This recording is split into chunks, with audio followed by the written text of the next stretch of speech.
নমস্কার বন্ধুরা, সহজপাক চ্যানেলে সকলকে স্বাগত। চলে এসেছি আজ আমি একটা নতুন রেসিপি নিয়ে। আজ আমি বানাবো চিকেন কারি। তো আমি কড়াতে ফোড়ন দিয়েছি। ফোড়নটা তো সাধারণত দেখানো লাগে না, জিরে, শুকনো লঙ্কা ফোড়ন দিয়েছি, একটু চিনি দিয়ে দিয়েছি। এবার এর মধ্যে আমি দেব গোটা পেঁয়াজ,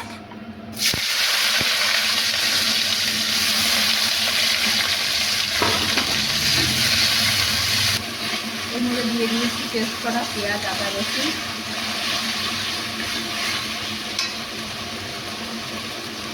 এর ভিতরে দিয়ে দিচ্ছি পেস্ট করা টমেটো।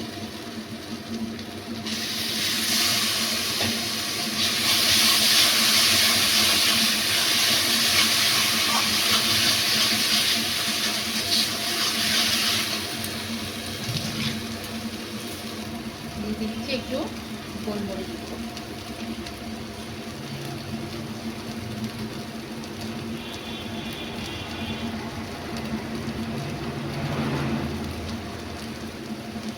দিয়ে দিলাম 1 চামচ জিরের গুঁড়ো।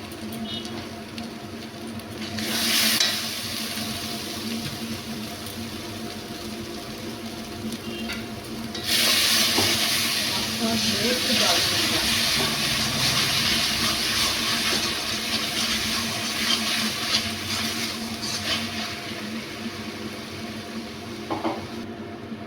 দিয়ে দিচ্ছি একটু হলুদ গুঁড়ো,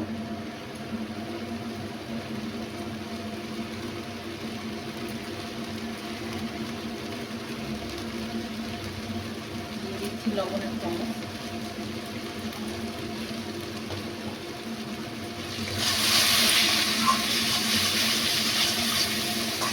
একসাথে আমি কষে নেব। তেলটা ছাড়ানো হলে মাংসটা দিয়ে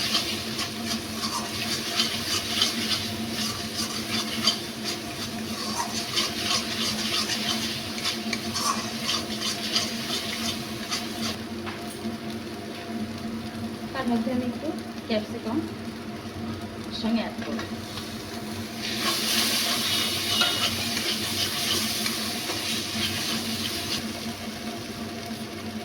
এবার এর ভিতরে আমি মাংসটা দিয়ে দেবো।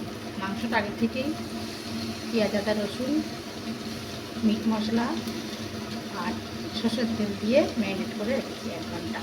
এবার আমি মাংসটা ভিতরে দিয়ে দেবো।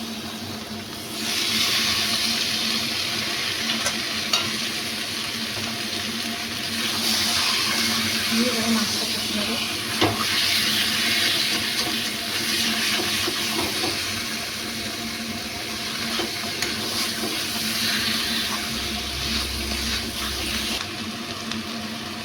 দিয়ে দিচ্ছি কাশ্মীরি লঙ্কা রং হওয়ার জন্য।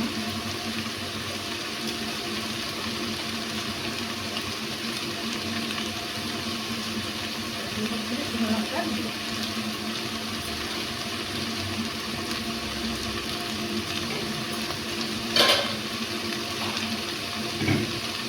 আবার একটু জল দিয়ে দিলাম।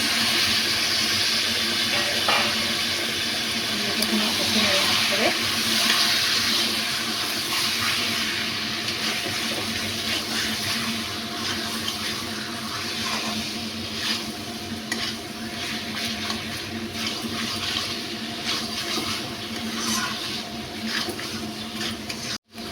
দিয়ে দিচ্ছি ভেজে রাখা আলু।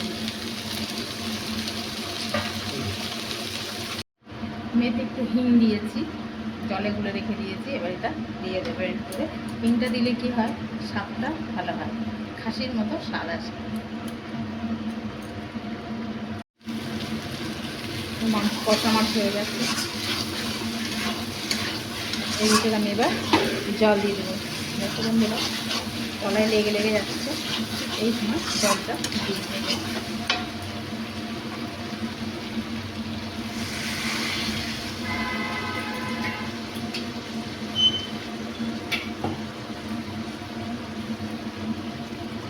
জলটা দিয়ে দেবো।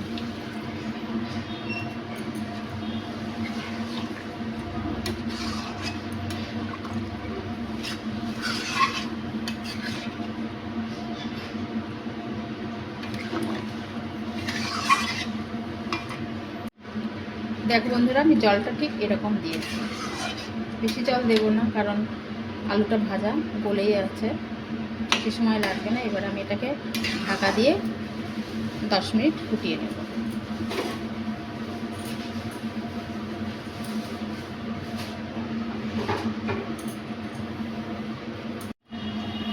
আমি এবার ঢাকনাটা তুলে নিচ্ছি, 10 মিনিট হয়ে গেছে।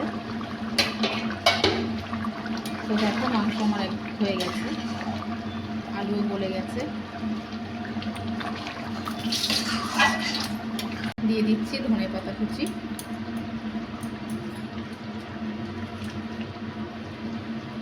দিয়ে দিচ্ছি একটু গরম মশলা।